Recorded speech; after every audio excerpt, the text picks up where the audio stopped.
Hello and good morning. He will report about new trends, the news trends of very recent in OTC and also pandemic situation. We will also receive some exciting information from the leading OTC self-medication player in Brazil, Hypera, and also we got very thrilling information about how a leading company, Perrigo, is managing the pandemic and how they analyze the market and the future of OTC and self-medication products. Also, we have Alibaba as Chinese leading player in offering a marketplace, a multinational marketplace, and what Alibaba can do and is offering to support companies abroad with regard to business models into China. Thank you very much. Let me introduce Thomas to you for the first presentation of today. Thomas has more than 30 years experience in pharma, and he works for IQVIA as Vice President for the business unit Consumer Health.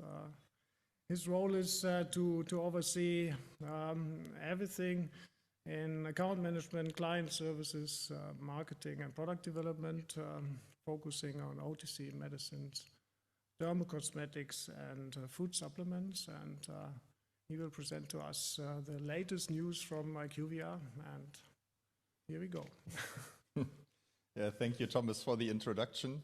By the way, I like your first name, but that's a different thing. So thanks for having me here. It's my pleasure to present to you today the latest insights from IQVIA. So I brought to you the latest global data, which just became available last week. So you're amongst the very first clients or manufacturers to see that data.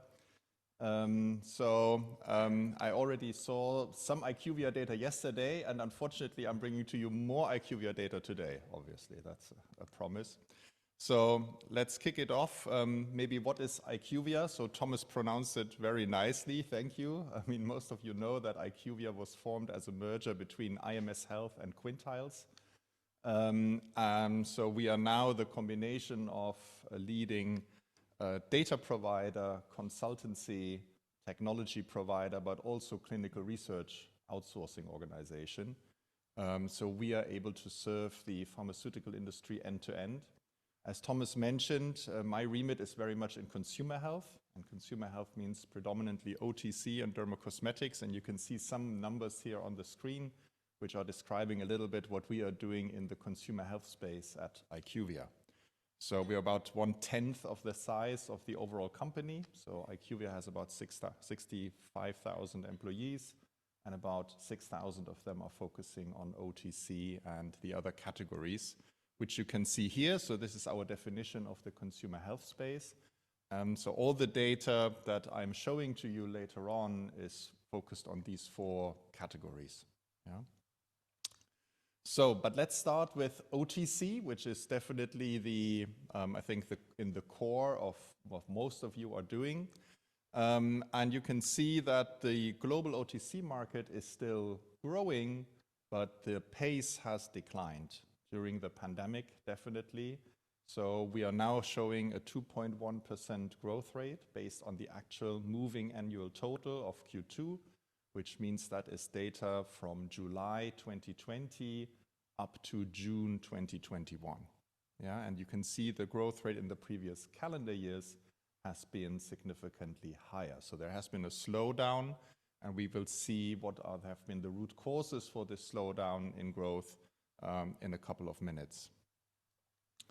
Here you can see the breakdown of the this growth rate of 2.1% at a global level into the different regions. And I think it is no surprise that the fast-growing, more emerging countries in Latin America and Middle East Africa, what we call the MEA region, are growing far faster than the average.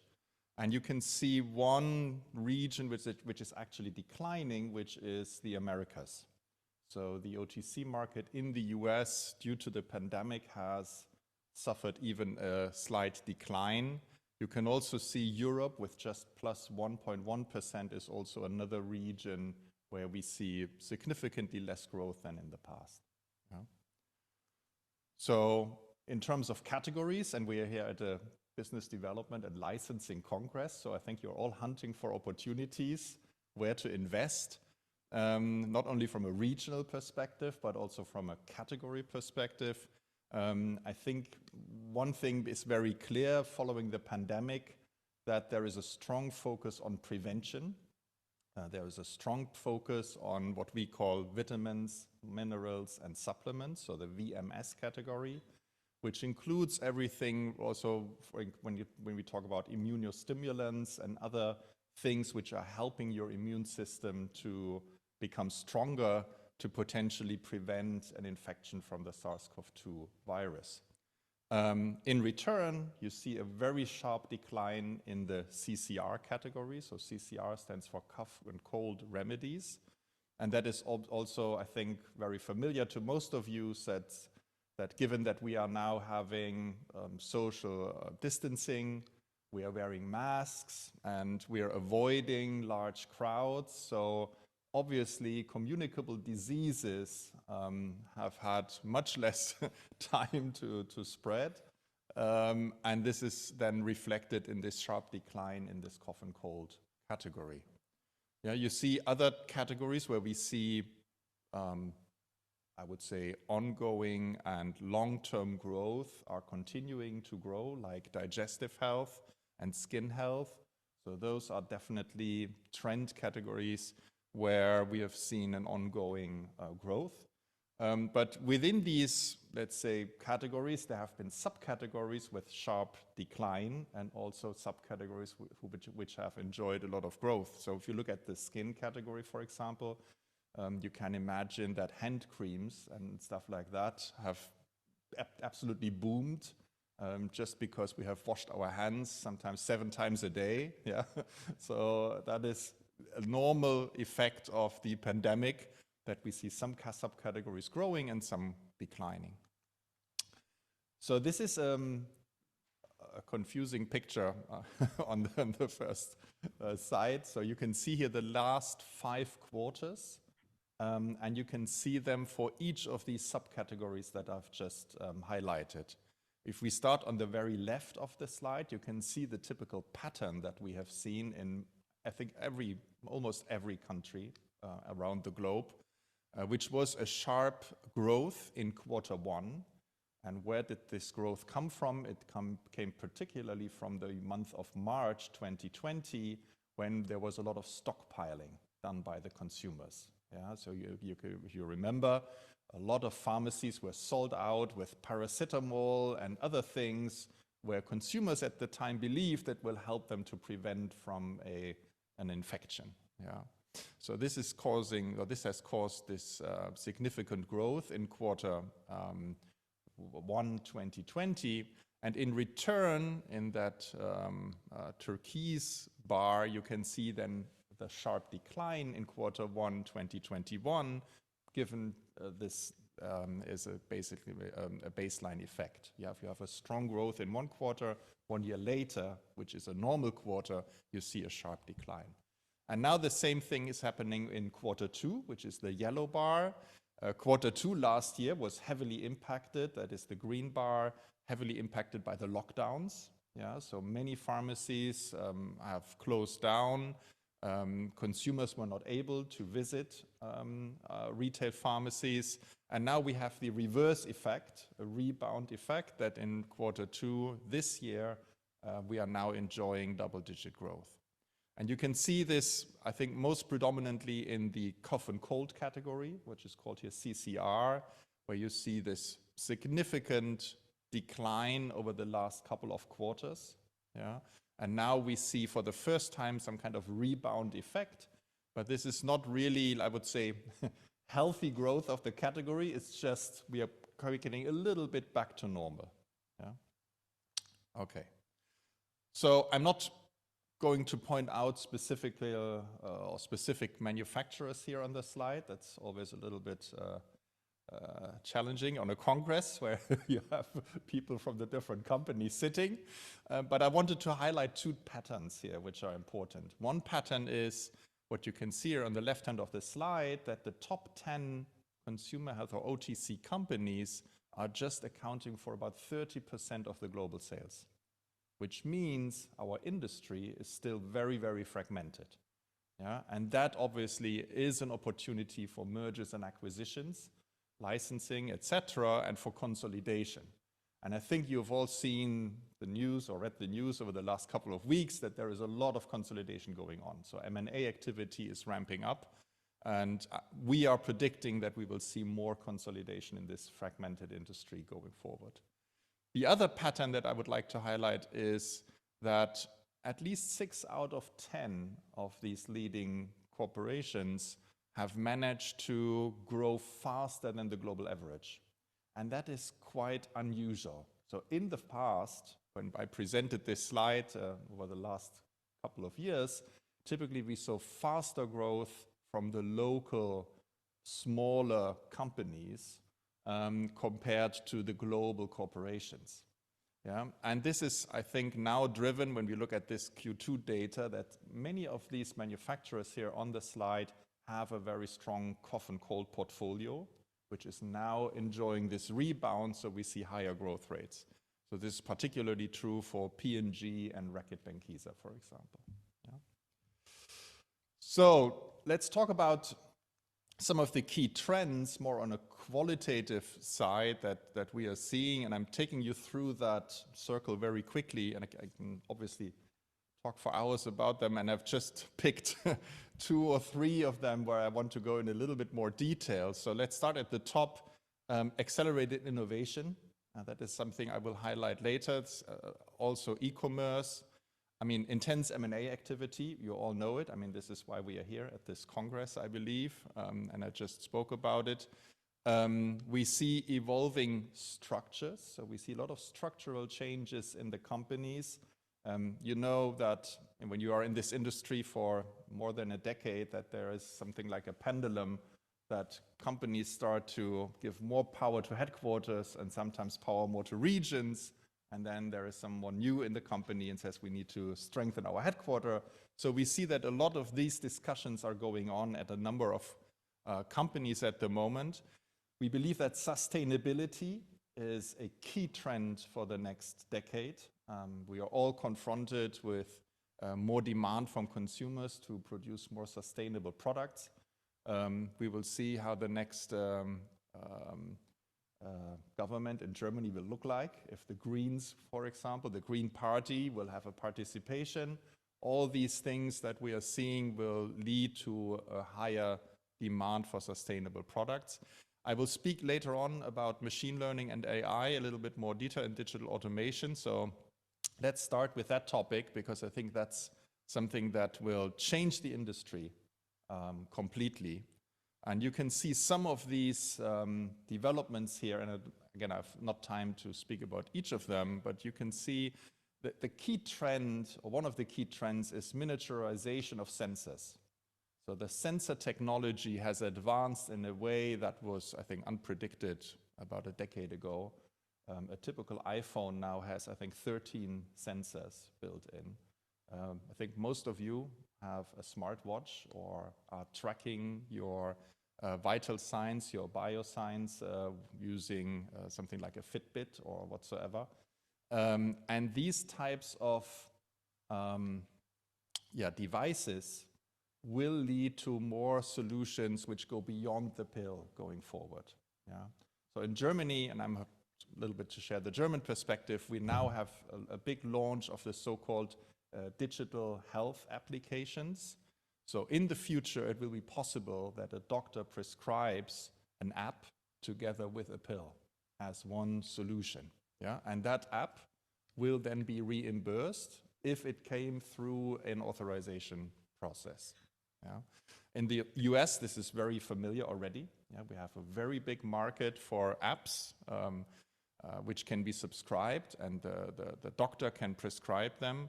So this will change the industry because these digital enablers and these digital variables will lead to new solutions. So in the future, when you're looking for a new product or a new offering for your consumers or patients, it will more and more not be just a molecule or a form or a pill or something. It will come together with one of these digital helpers.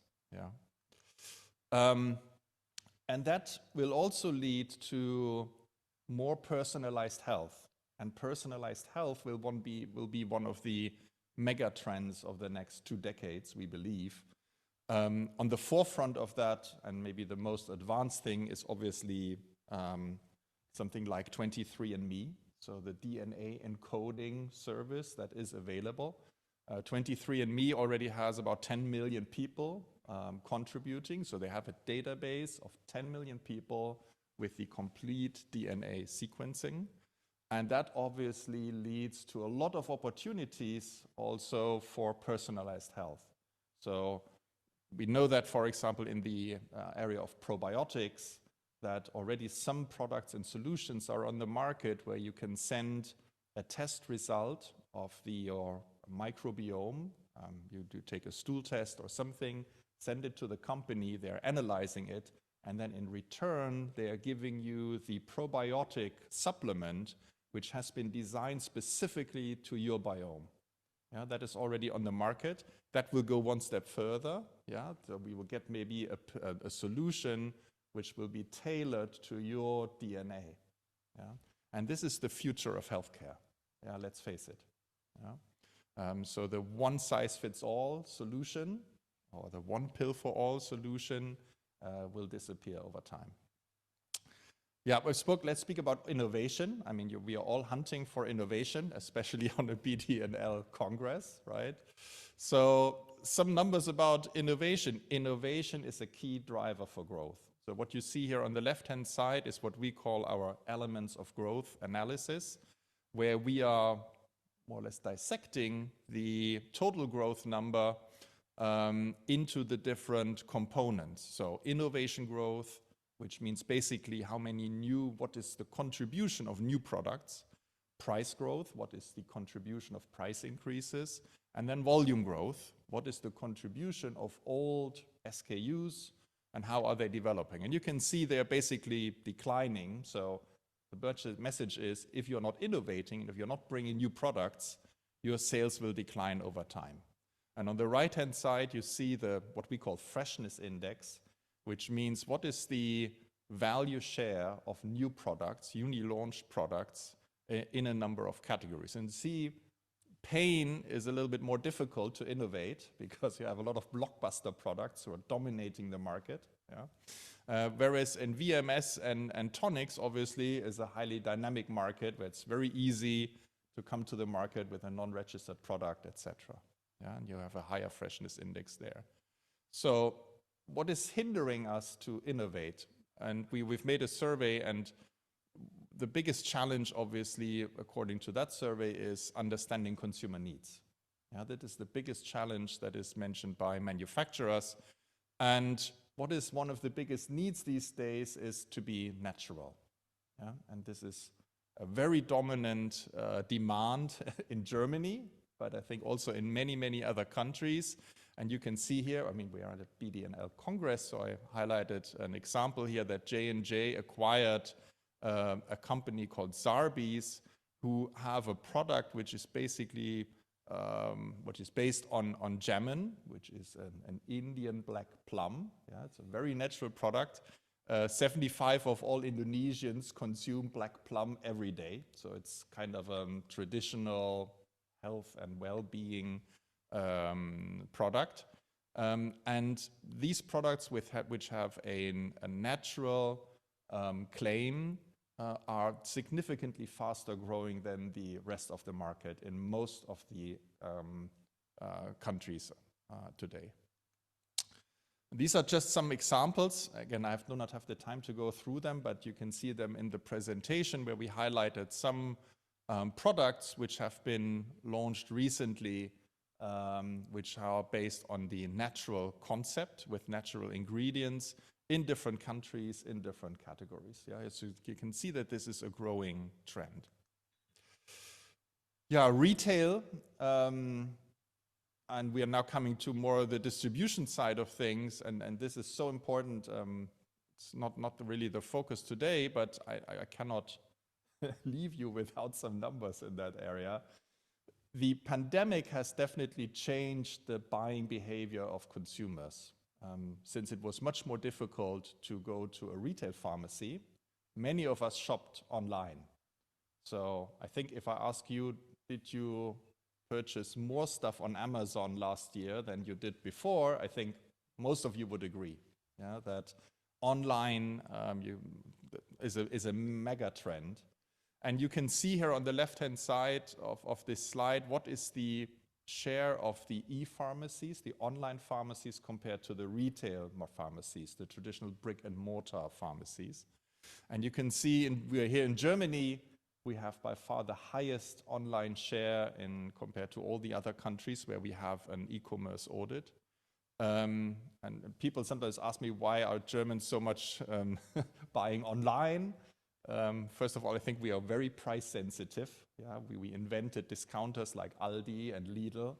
And secondly, we have a very strong heritage in online with previous online retailers like Quelle and Otto Versand and stuff like that. Yeah, so more in the fashion industry. But Germans are very used to hunt for the cheapest price and to enjoy the convenience of buying things online. But you can see in those countries where we have a smaller online share, the growth rates are much, much higher. Yeah, when you could get Brazil plus 96%, Slovakia, Italy, France, Czech Republic, all with significant high growth in the online sector. And that means if you are very much in the retail pharmacy, you need to support the retail pharmacy to change and to transition to a new business model. And the traditional brick and mortar pharmacy, we believe, will disappear. There will be more hybrid pharmacies who offer also things online, who are also providing additional service, like delivery service is key. Yeah, so a lot of pharmacies have started to launch their own deliveries with own cars, etc., to be able to compete with the online pharmacies and the convenience that they bring. And just, yeah, few minutes, okay, left. Okay, let me accelerate then. So one thing, I think, not sure if you are familiar with that term, moose on the table. It means a little bit, let's speak about the elephant in the room, yeah. What is the elephant in the room, which means how is it going to continue? Yeah, I spoke about a little bit about the past.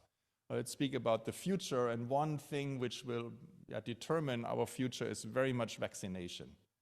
And what you can see here is how many doses have been administered per 100 people across the multiple countries, and you can see, well, unfortunately, these are predominantly developed and rich countries.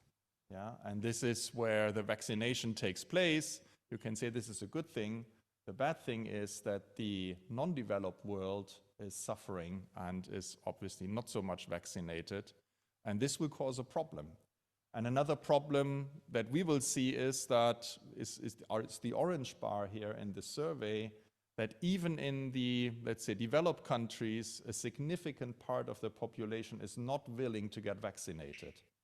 Yeah, so you have the yellow vests in France, you have the Querdenker in Germany, you have the parts of the Republicans in the US who are refused to get vaccinated. So this is a significant part that we will not reach, and they will get infected. Now that's very clear, and that will be a burden to the healthcare system, etc. And that might also lead to additional lockdowns, which will then have an impact on our industry. So what is our global forecast? You can see this little bump in 2021. We are looking at two scenarios here, let's say a base case and a more pessimistic scenario. Well, we believe the industry will get back. And I also have an insight here. This is my last slide. I think about the different categories. Where do we think which categories will benefit going forward? And you can see here always two arrows. The first arrow is short-term development, and the second arrow is long-term development. And for the example of, for example, cough and cold products, we believe there is short-term a rebound now. That's what you've seen already on one of the previous slides. But long-term, we believe that the cough and cold category will never reach its old levels again, simply because people will continue to wear masks. People will continue to keep social distancing. So it will be very difficult for the cough and cold category, as an example, to return to the old levels. Yeah, although we are now seeing a rebound, and this is my very last slide, with 4 implications that I think every one of you should consider. So we believe that these 4 points are crucial to survive and to adapt to the new future that I've just presented. Thank you very much, and sorry for being a little bit over time. Yeah. Thank you very much, Thomas, for this very deep and thrilling insights and for the actual, really new current data. Any questions from? Yep, there's one. Microphone is coming. Congratulations for the presentation, first of all. Thank you. Just a curiosity, you mentioned the probiotics as a personalized therapy. How much is the impact of the cost increase for this type of product on the traditional probiotics? Because this aspect on the OTC market. Thank you. Yeah, well, newer products are typically more expensive than older products if they are successful. And yes, these tailored products are significantly more expensive, those solutions which are on the market. Maybe I can share in a one-on-one some examples with you. But there is I think from a consumer perspective, that's not a problem. If you get something which is much more tailored for you, and for example, in that example, for your microbiome or whatsoever, there is a willingness to pay significantly more. So I don't believe that this is a problem. It will cause not so much disruption for the time being because the share is very small of these solutions today, but we believe it will increase over time as these solutions become more convenient.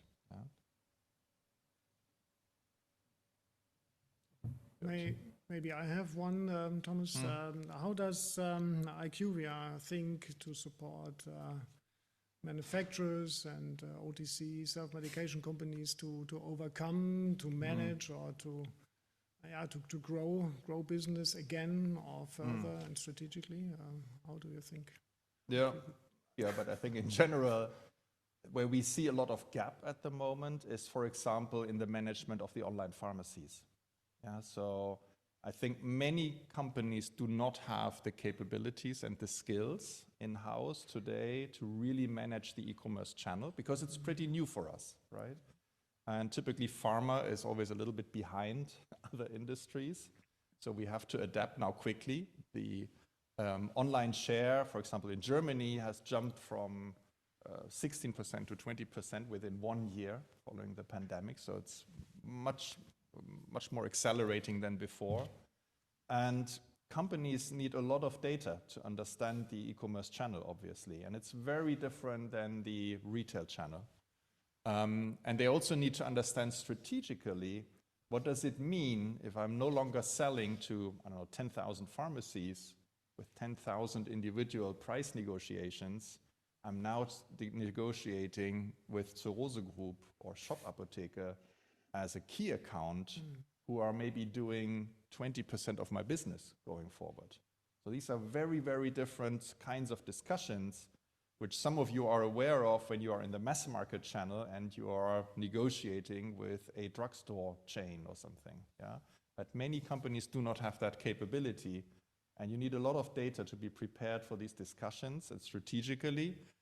And you also need to consider, for example, a direct-to-consumer approach. Yeah? Avoiding that everything goes through a mail order pharmacy where you build a lot of dependency on. Yeah. Next speaker will be Fabian Riess. He is Vice President Development and Strategy at Perrigo, and he has a long track history in business development internationally, mergers, acquisition, in-licensing, divestitures, also focusing in consumer healthcare and OTC. He's dealing with strategies and due diligence and transformation process in his company. And yeah, welcome Fabian, and we are looking forward to your presentation.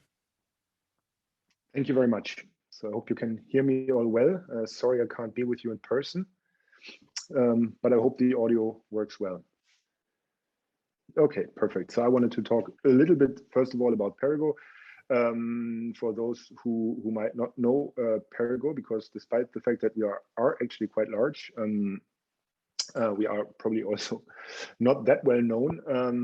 And then a little bit about how we've been experiencing all these trends that were partially caused, partially accelerated by the pandemic, and how we've tried to basically cope with them and innovate behind them.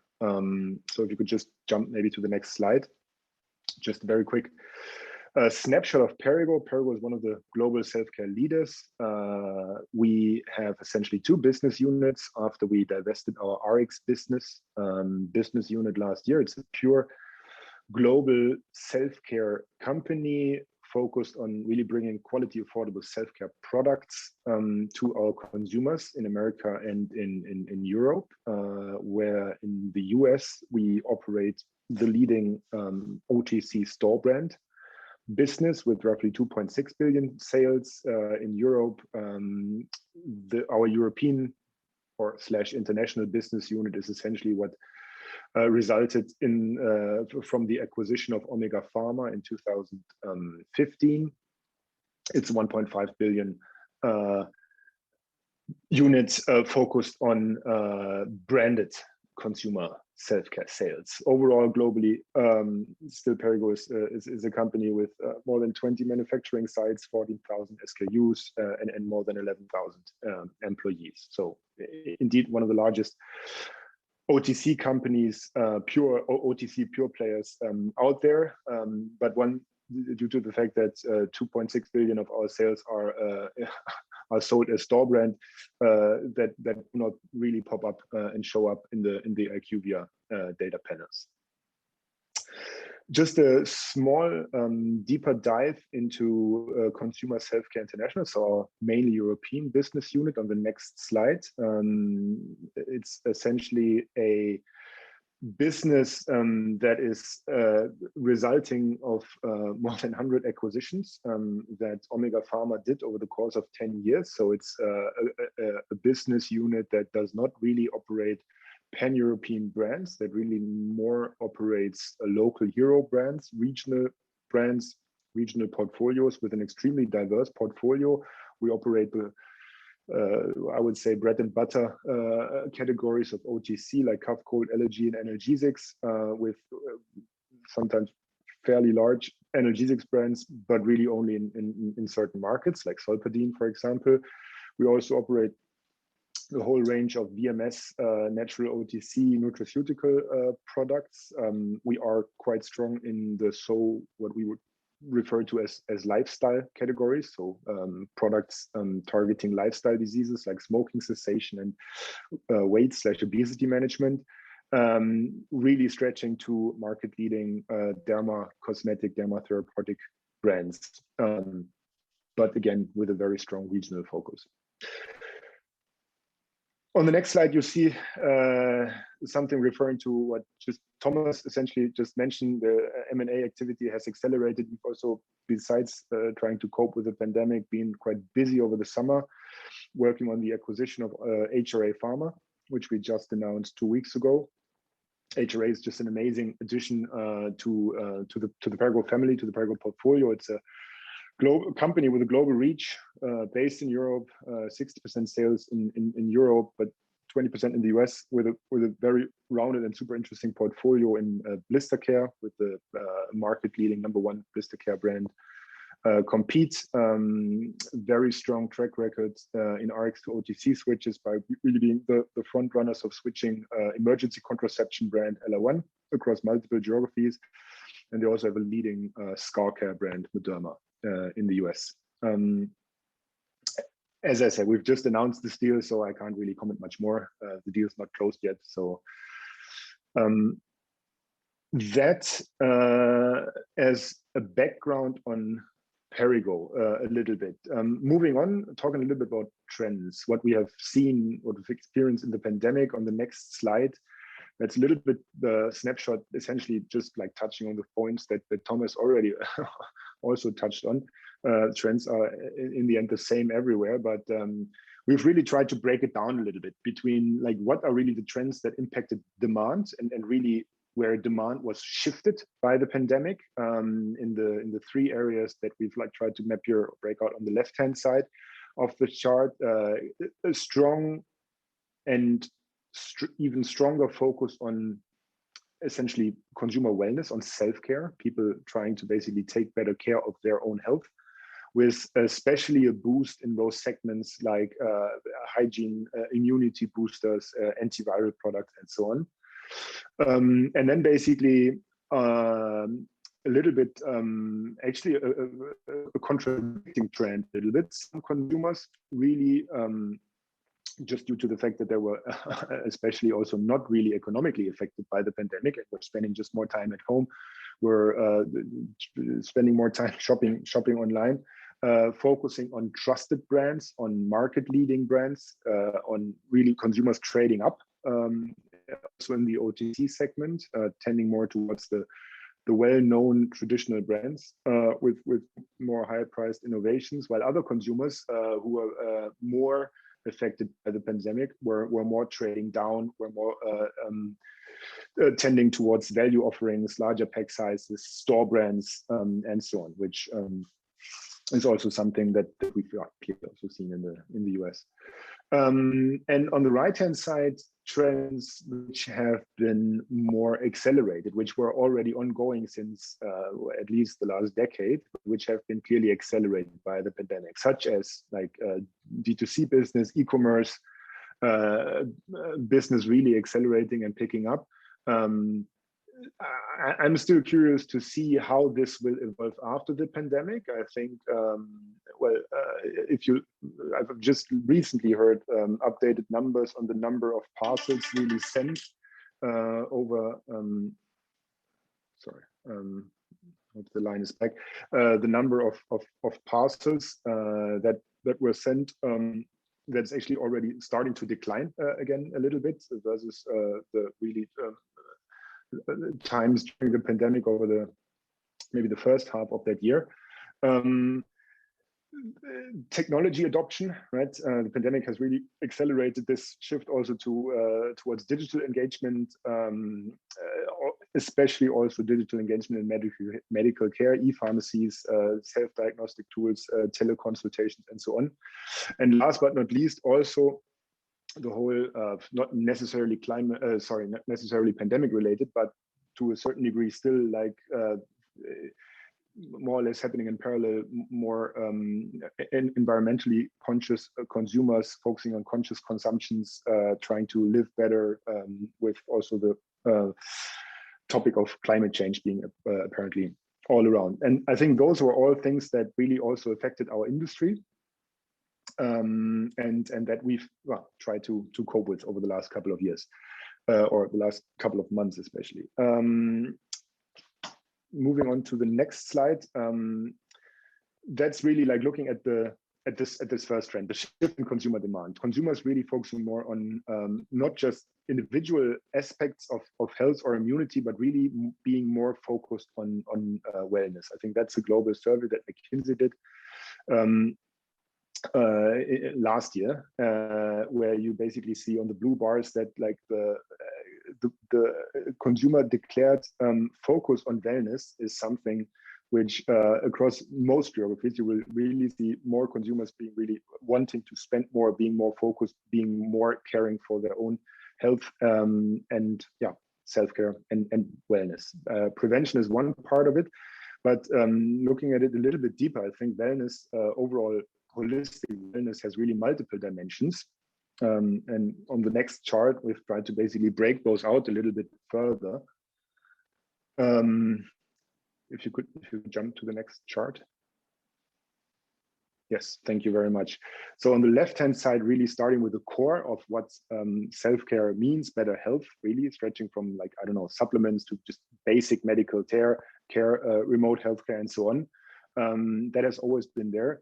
But also beyond that, fitness obviously is a key component of wellness. Obviously one that suffered through the pandemic, but still something that we will probably see again picking up again once that pandemic ends. And also just referring back to the chart that Thomas showed in the end, where we see a lot of people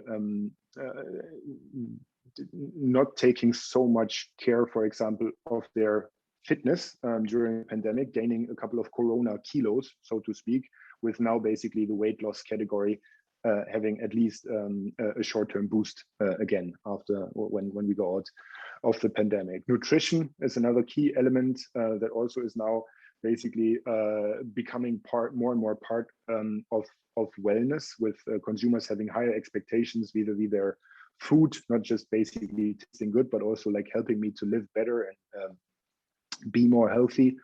Appearance, with all the new skincare solutions that are out there. Sleep, I think, is a core, or has been like shifted more and more into focus of being a core element or core part of what really contributes to personal well-being.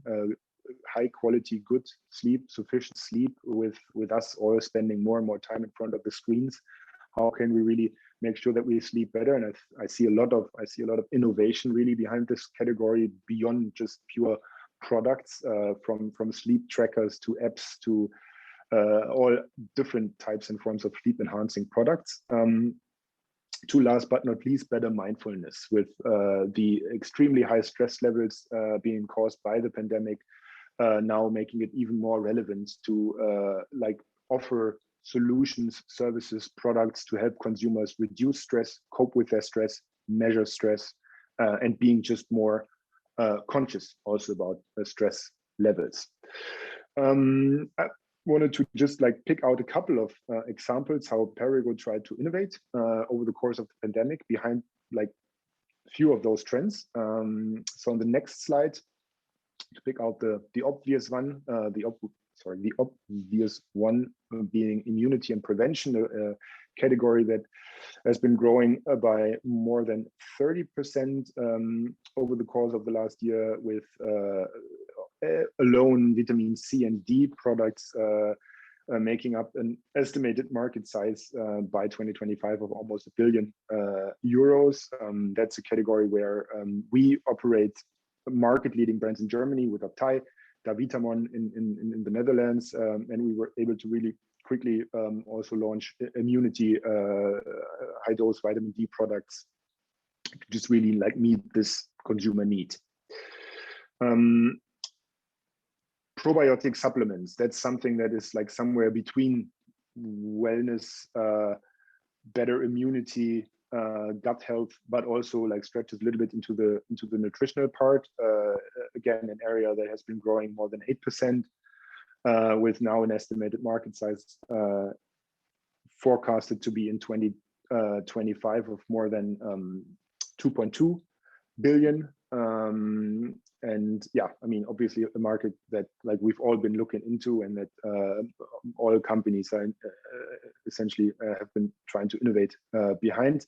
Here, Perrigo has also negotiated a deal with Probi, and on the next slide you can see a new brand that we've just really launched across a couple of markets. Probify, 2 SKUs, digestive support, daily balance, launched across all channels, so in brick and mortar, but also online, to just like serve this consumer need of better gut health and nutrition, all contributing towards overall wellness. Sleep is the third category, which I've just mentioned, is becoming more and more relevant.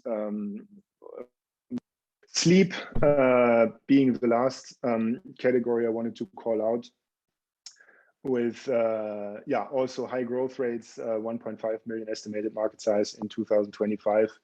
Well, actually, according to Euromonitor, I should say, to also quote the source of that data, where we've launched now also nitol new SKUs with rather high dose melatonin products up to 5 milligram across a couple of markets already. That, I think, were just a couple of examples I wanted to bring from Perrigo. There we've been doing much more, and we've also, on the other hand, suffered some headwinds, obviously, in other categories. But just really to give you a little bit of flavor of what we've been up to, and we've really tried to really capitalize on those pandemics. Going forward, just to round off like a outlook with aim, and that's also touching on the points that Thomas also already mentioned. Still really focusing on true innovation, really trying to bring scientifically proven innovations, new products to innovate behind our brands, further build our brands across Europe, paired with even more a robust supply chain to just make sure that we can deliver high quality products. I think the whole topic of supply chain has been really also something that has shown how important it is to just really invest in an extremely robust supply chain. I think the pandemic has showed that, and has really disrupted also the whole supply topic for multi players out there. That really together taking this to further build trusted brands, making sure we have the right evidence, scientific basis behind those brands and products, that we really can further build the consumers' trust behind these products, often paired with digital products wherever that's possible. So really stretching, not just offering the product, but also stretching it into digital solutions,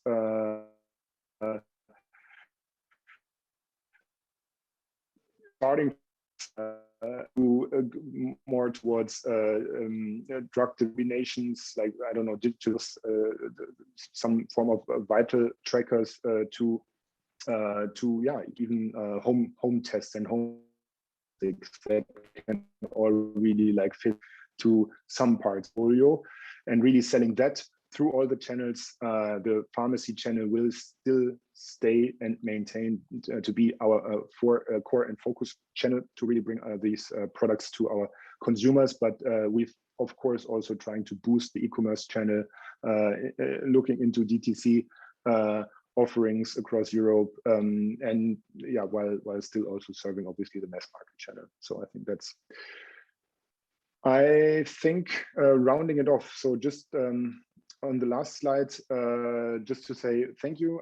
Again, sorry I couldn't be there with you in person. Sorry I also am not able to really participate in the one-to-one meetings today, but if there are any topics you would like to discuss with Perrigo, use my email address, feel free to reach out, and we're really happy to take any discussions.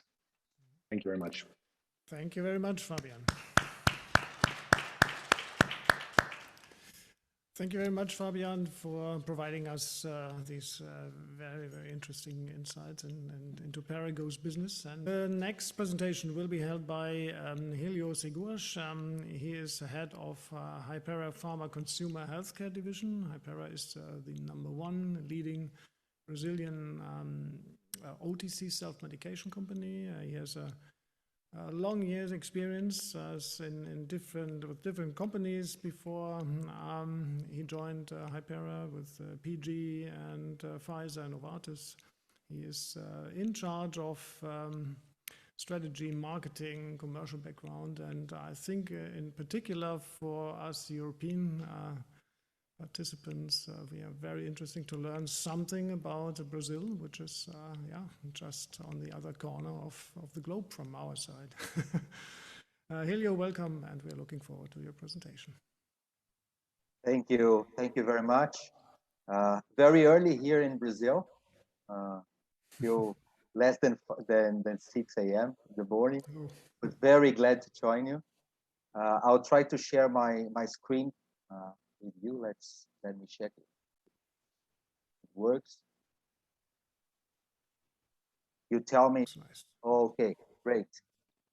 So today I'm going to tell you about the Brazilian OTC market opportunity. I'll start with something around Latin America, because in my previous experience, I was also in charge of Latin America. So I will highlight some data from IQVIA, from my colleague Thomas. But then I'm going to streamline the presentation towards Brazil and a little bit about Hypera. And for those who want to invest in the country, some hints at the end of the presentation, if you have patience to be with me through that. So that's the agenda we're going to cover. So basically, as Thomas already said, a little bit about Latin America. And this is not about the past, but it's about the forecast on 2025. It's expected that Latin America grows 60% in average, the CAGR, versus emerging market 5% and global 5% rate. So it's a huge opportunity to invest in our countries here. And OTC represents around 25% of this business. Regarding the split of countries, Brazil represents almost 50% of the market. Other big countries in the region are Mexico, Colombia, and Argentina. All these together make around 80% of the total OTC market. So Brazil is quite important in this portion of growth. So I'll keep more attention on Brazil in my presentation as we move ahead. So in terms of Brazil, you can see there's a concentration as well. So you have Brazil 50%, and the southeast region of Brazil is 49%, so about 50%. Southeast region, for those who know geography, is where it stays Rio de Janeiro and São Paulo, the biggest cities of the country. And so it's a very concentrated market, and all the companies, they know that investing in Brazil and in the southeast region is quite important. Other information about Brazil, we have more than 200 million people.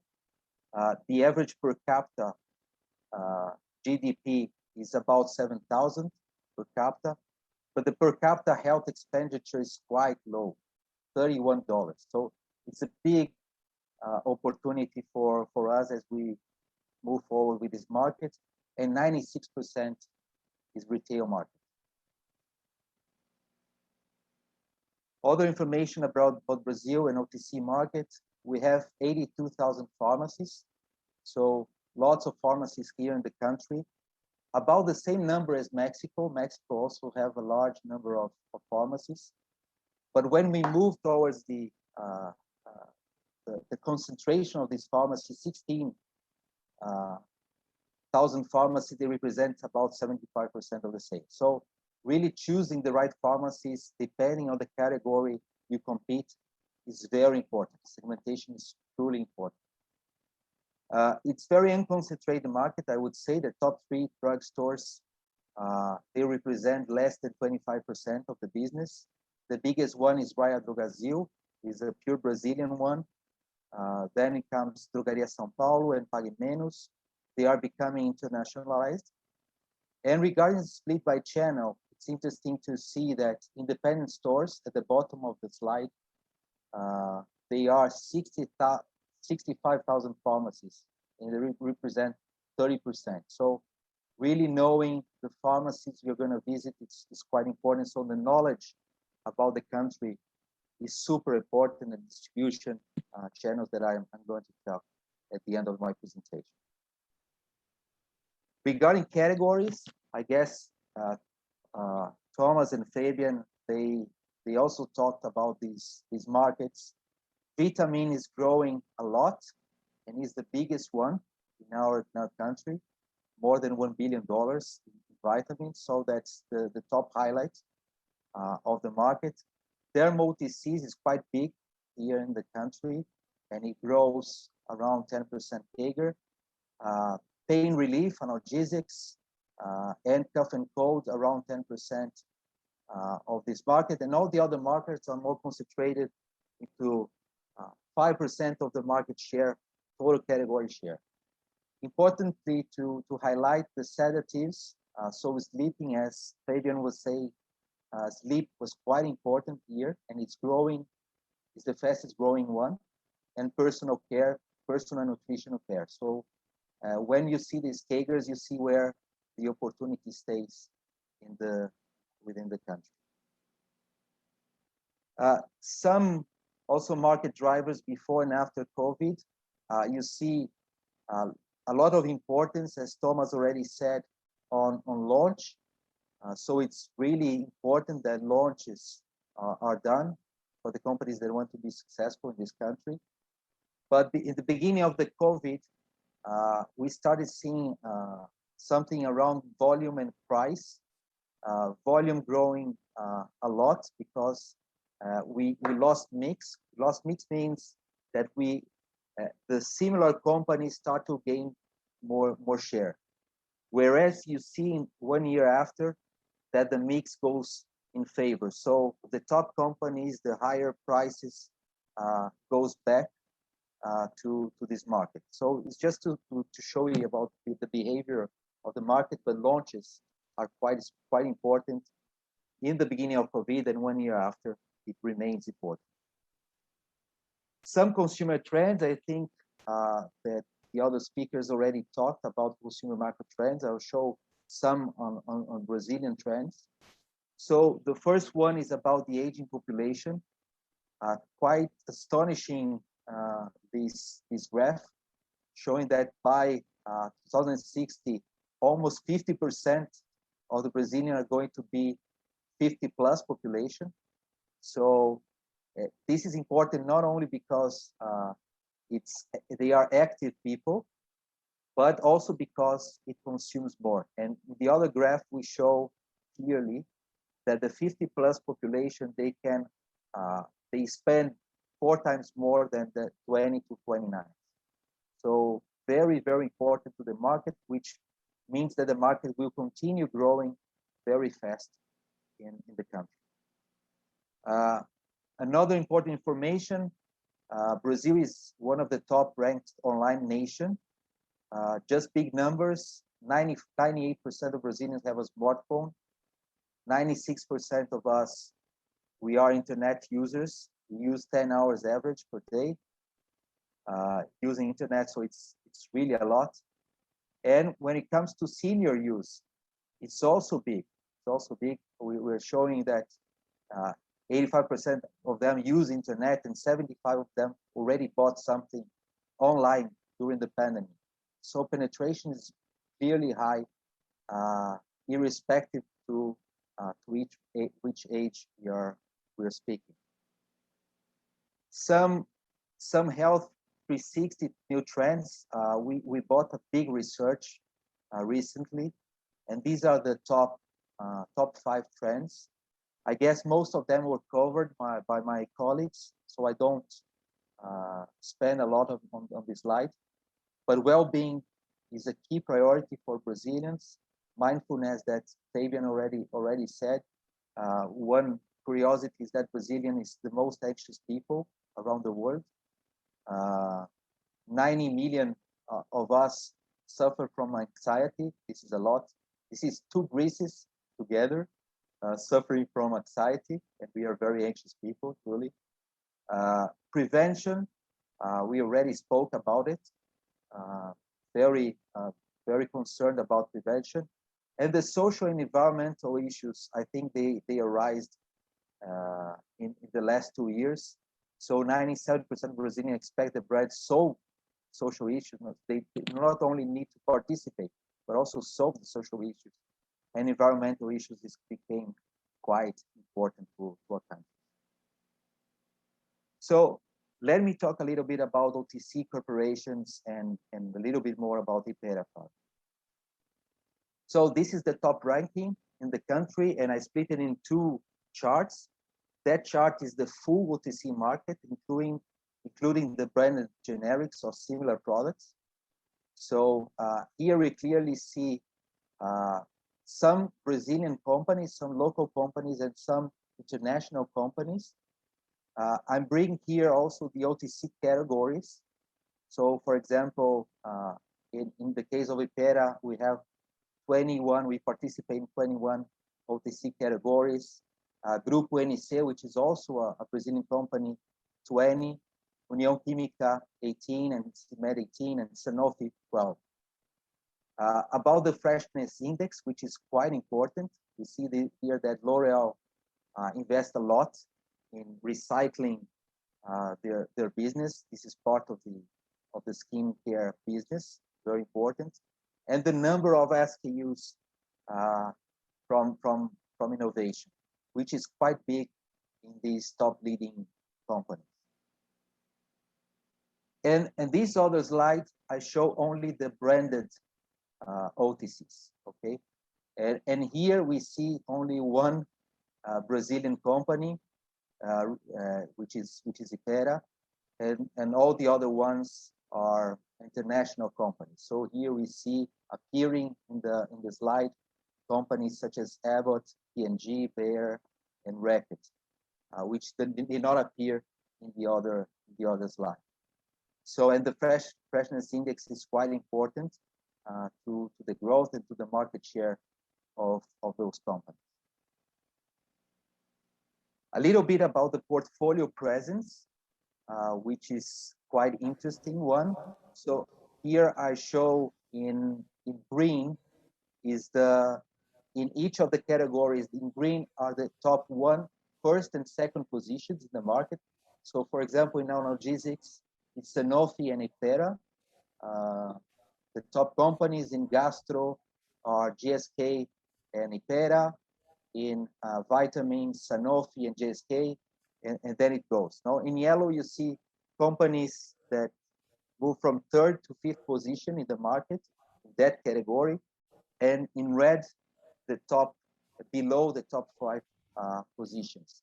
And here you see also the ones that are in absence of any participation in the market, top market. So it's quite important to see that Hypera has its gaps, as well as all the other companies that brings lots of gaps in the market. So this is important for you that are investing or partnering in the country.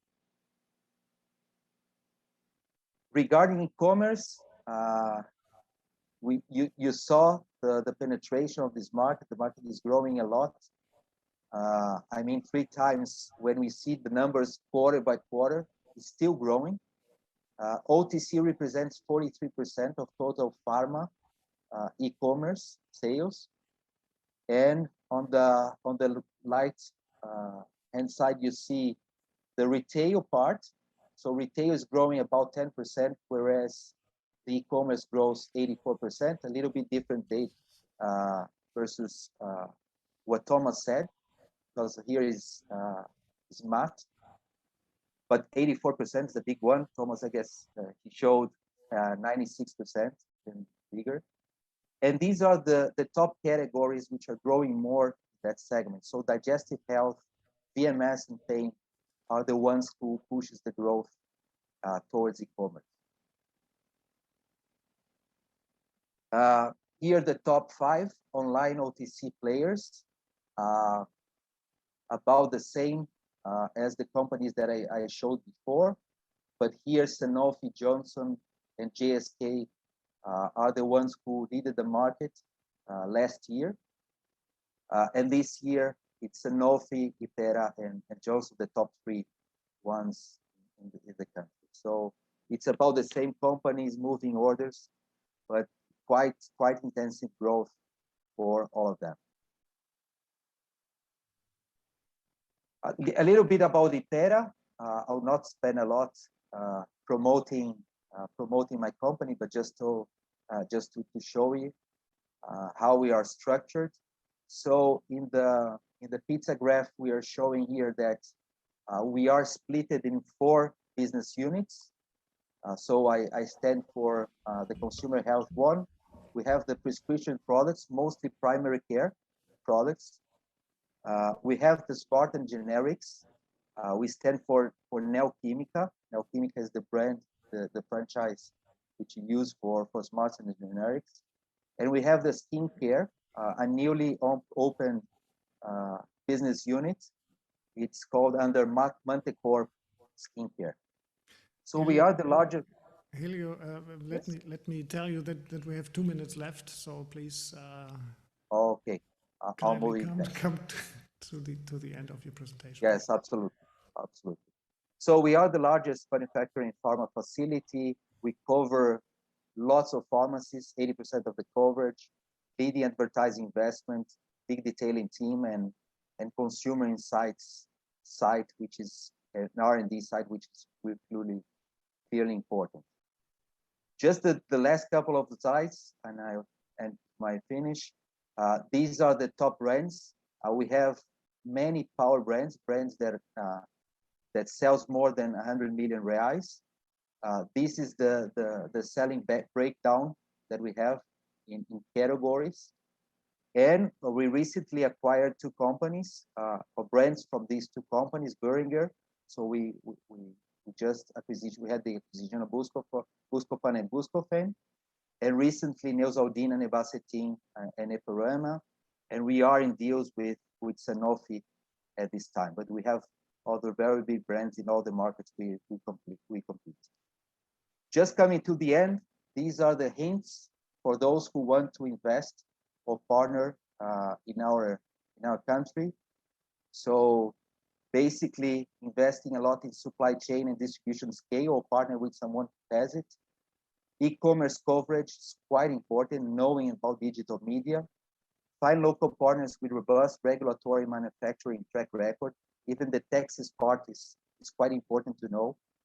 It's important to know that brand portfolio equity is quite important, because you bring line extensions is better. And also it's investment synergies. Bringing one product alone is very difficult in our country. So you have to be also cost effective in media and trade marketing investment. So that is it in summary. And I'm glad this is my contact. I'm glad to respond. I have one-to-ones. This week is quite busy because we're having budget. But I can respond to you. We can be in contact in the remaining weeks. Helio, thank you very much for your talk and presentation. It was really, really interesting to see what is going on in Latin America and in particular Brazil. Yeah, let me switch to the next presentation of Jennifer Wang. Jennifer is heading the health category in the Alibaba Group, is a business development director, and she will present us very interesting kind of special kind of access, direct access to Chinese market, and how Alibaba Group can support us here. Jennifer, please keep in mind that since we have following face-to-face meetings at 11:30, that we have to keep the time. Thank you very much, Jennifer, and please go ahead. Just a moment, please. Let me share my screen so we can get to start. Sorry, I have to come back to the original slide and slightly introduce myself. As mentioned, that I'm the business director of business development director for its health category in Alibaba Group. And I would like to, so different from other pharma companies and my panelists, colleagues, I'm from a different side. So we are the platform facilitating all the sales, and basically we are the D2C sales for you to enter China. Have to talk a little bit about my company to also increase the understanding of who we are and what we do. So today my topic will be talking about how OTC products can enter China with cross-border solutions. As mentioned in all the other previous panelists, the major OTC market is actually occupied by the big several players, and our job is to introduce new players into the market. So we are much more focusing on the medium size or smaller players to help them to enter the market with lightest approach.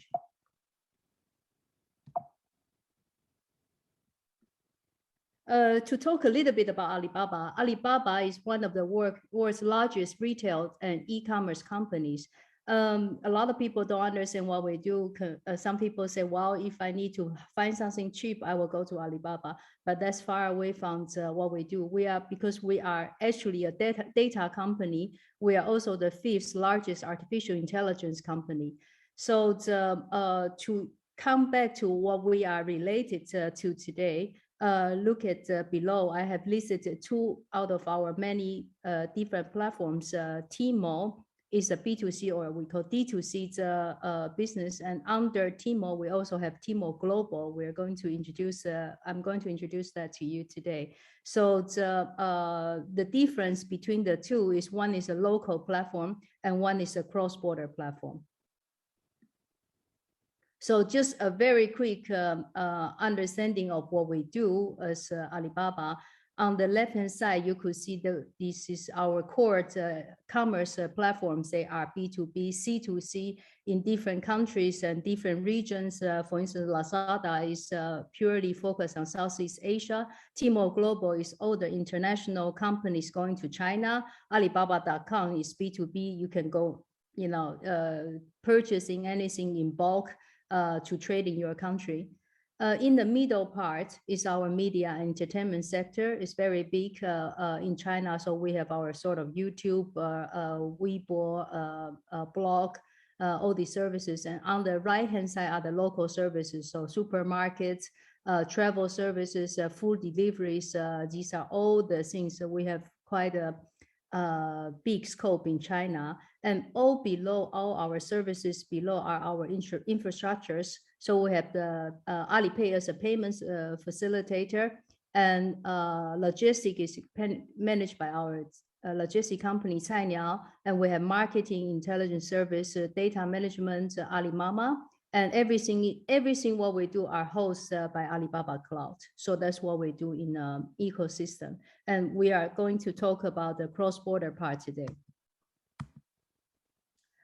We cannot talk about Alibaba without talking about our Singles' Day, which is upcoming. So I will slightly mention that to just understand the scale of the business. Last year, Alibaba did a Double 11. So the Singles' Day is a man-made festival. We have this, we started with this festival mentioning that single people should also receive gifts. Why do they have to all wait for Father's Day, Mother's Day, Lover's Day? So the Singles' Day was our festival. And last year, instead of one day, it has always been one-day events for the last 10 years. But very last year is our 10th year of Double 11. We extended to 11 days because the pressure on logistics on the same day, the whole nation completely go wild was too much. So we probably from now on, we're gonna run the Double 11 event from 1 to 11th of November. And in this period, the total GMV we generate in this event is 74 billion US dollars. So you can imagine what kind of logistic billions of packages and order going out of the door in this small period of 10, 11 days. We also, of course, have a lot of international brands joining. And so last year's data of 11 days was huge. But if we will go back to the 2019, where we reached 38.4 billion in one day, that is really a one day, one company. And compare with the total US retail, the festivals, Cyber Monday, Black Friday, the whole weekend, the total US online actually sold 24.6 billion compared to our 2019 of 38 billion as one company. So you have to understand the scope of this event. And we're talking about the scope of this event, firstly, because it's upcoming, we're all prepared very heavily for it. And secondly, just for you to understand a little bit more about the market scope of China. Everything in China is big. Tmall Global is our cross-border platform. it's just a channel for international brands to test the Chinese market. And we offer different business solutions for merchants entering this market. And this is almost always the first step for any brand entering China. And the difference, as I said in the previous slide, I will give a little more detail, is that if you are selling this cross-border wise, you do not need to have a company in China. You do not need to have a trademark in China.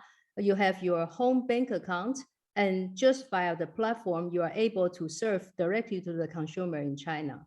And how does that look? That's the most question people ask me. So basically, you could, in my situation, you could ship out either already upfront to the bonded warehouse, like the upper part to China, and waiting for the end consumer order, or you could basically send it order by order, either via a closer by warehouse like Hong Kong, which is not completely in terms of customs, not completely in China yet, by Hong Kong's through the Hong Kong warehouse, or possibly also send order by order out of Europe. So cross-border e-commerce in China is a very special position where everything is wide. Government has a very specific way to regulate it, but it also opened the door for small business to enter China without a very serious regulation. The tax and duty I mentioned in purple in the picture, you could see that basically we have a tax, VAT, and duty charge of 9.1. So that's all you have to consider for your product.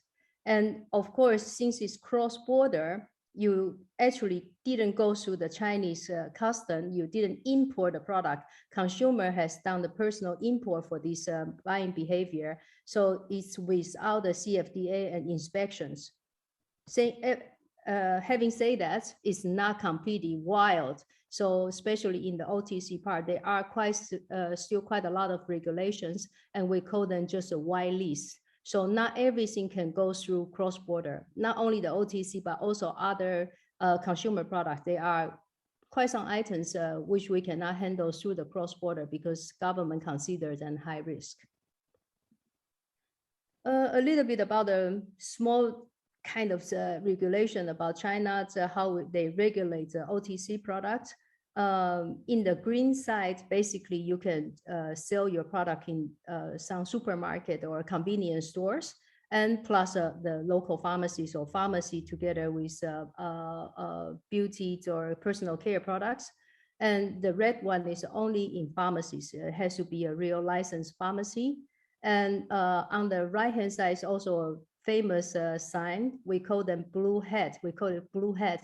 Blue hat is basically a nickname for its government-approved possible import health supplement product. Supplement products has a big problem to enter China. The regulation is very strict. So to follow that regulation, basically the conclusion for most of the supplement companies will be really to make locally, because import internationally doesn't make a lot of sense, and you won't get this blue hat granted.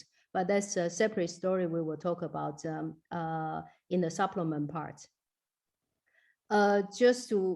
The market size do not make a very big sense because it's just a very big number. And we are looking at a 20 billion market, and for OTC particularly, and probably another 50 billion for supplements, just as normal supplements market. And what is interesting about China is that the beauty supplements are very much in need. It's the second biggest market, just below Japan. Japan still consumes more. So even Coca-Cola, for instance, developed a beauty shop for Chinese markets. It's the most sold is about 30% of all the supplements we sold are related to beauty. I want to then now come back to narrow down a little bit about the popular OTC products. There we have to understand, and from the following presentation, I will show you a flip through a few slides, which are only photos and probably doesn't make a lot of sense, but just to give you the feeling what consumers are looking for. So for instance, on the right-hand side, you see I have one of the Japanese products. Japan is cultural-wise, geographically very close to China, and the package, the characters on the package, a big part Chinese can read. So there are a lot of common words in Japan and in Chinese that we can read. We understand each other. And they also have, compared to what we have in Western countries for our OTC product, they have much more consumer approach packaging. So they look beautiful, they make you understand what they are selling, they give you a product concept. While in West Europe, what we often see for the OTC product, just like real pharma, just white and blue print. So we lack of the consumer approach, what China would like to see. And coming after that, I will have a lot of product photos. And also Japanese has a very structured OTC segment, and they let you know what is supplement and supplement good for you, what is OTC. So that is also something we have problem to regulate across the globe. What is considered OTC in some countries, and they are not clearly showing on their product, this is OTC product. And another idea is that Japanese and Chinese people both are very good in keeping their family medicine box. They really have this concept to keep everything that they might need and possibly will need in the assortment to keep at home. And this is not necessarily the common behavior in other countries. So just a very consumer slides. I try to keep it fun and to also make you understand what are the most sold. So of course, the flu pills are the flu solutions. These are what Chinese people prefer. And they also use a lot of eye drops, which we don't see in West Europe, and a lot of digestive constipation, and of course, the normal OTC product. Just to show you how the products all look like. So for instance, local preference, I have to laugh because I call it a sea of eye drops. Look at it. This is a screenshot from our platform, from our cross-border platform actually. So where I circled is the last 30 days sales per this link, not per product, but per this particular link from this company. And you can see that they are in the last 30 days, so 5,000 times, 3,000 times, 1,000 times, and on the right-hand side in the middle, the 10K was sold for this particular link, not even this product. If you search product level, they are sold a lot more. 10K. So Chinese people are really buying a lot of eye drops. Do they have bad eyes? Maybe, but not particularly. They just like to use eye drops. So if you ask the ladies, and they all have it with them in their purse.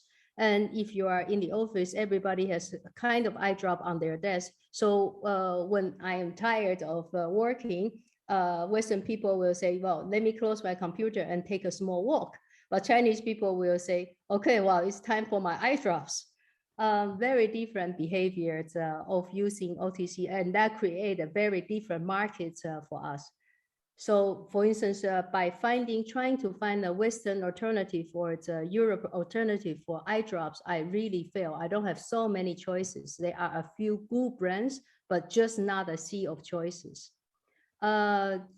Following, I'm going to talk about what I've appreciated, what Chinese people continuously purchase in their family medicine box. And of course, the pain and fever relief. And we see a lot of, well, are Chinese people the people who use a lot of painkiller? I don't think so, but due to the population, the need is still very much because they believe if they have flu, they are going to take something. So that's why the pain relief, and especially targeting for women and children. So they want products which are safe. So they want import products.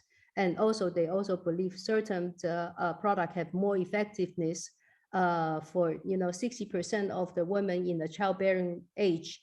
They have complaints about their period pain, menstrual pain. So that is a very big market. And we actually sell this a lot through streaming events. So streaming a live event, people promoting, and that steer the need, not just pharmacy repurchase. And of course, all the other flu medicine, which sorry? Sorry, Jennifer, we have 2 minutes left, please. Okay, well, I would try to be faster. And flu medicine, skin treatment, and China is aging rapidly. So this is something you should also know, because that is a big market for all of us. 191 million people already aged 65 and older. So you could imagine everything related to aging is gonna sell. If not now, then very soon. So the aging group will also have, for instance, one of the product we want to have more choices, anti-hair loss. However, they only recognize this minoxidil, this from Rogaine, the same ingredient that is the most popular sales going to this ingredient. It doesn't have to be a certain brand, but people recognize this. And joint and muscle also related to the aging group. Female side, however, is where we make the most money, because you can imagine e-commerce, most of our customers are between 25 and 35, but that's the data from 5 years ago when I joined the company. And now I will say they are well also positioned in their early 40s. Female make a lot of decision to buy this family medicine box, and also all the scar gel. We have huge sales in scar gel, and also any skin problems. So I would like to also, because the colleagues also talk about vaginal infections by probiotics. We saw the very big counts of them, and also because of China is a country that people grow up with a lot of antibiotics. Since they're young, every time they have flu, they have antibiotics. So at a certain moment, this doesn't work anymore.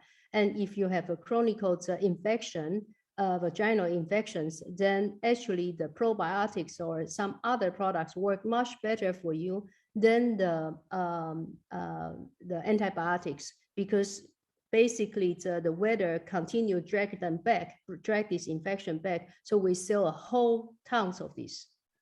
And last thing I would like to mention is the possibility and market for beauty. We particularly from this year onwards, we are looking at medical beauty to introduce by the cross-border way. It's very difficult. It's quite gray area yet at this moment, because government is very, very sensitive about this. But Chinese people are obsessed with cosmetic surgery and any treatment.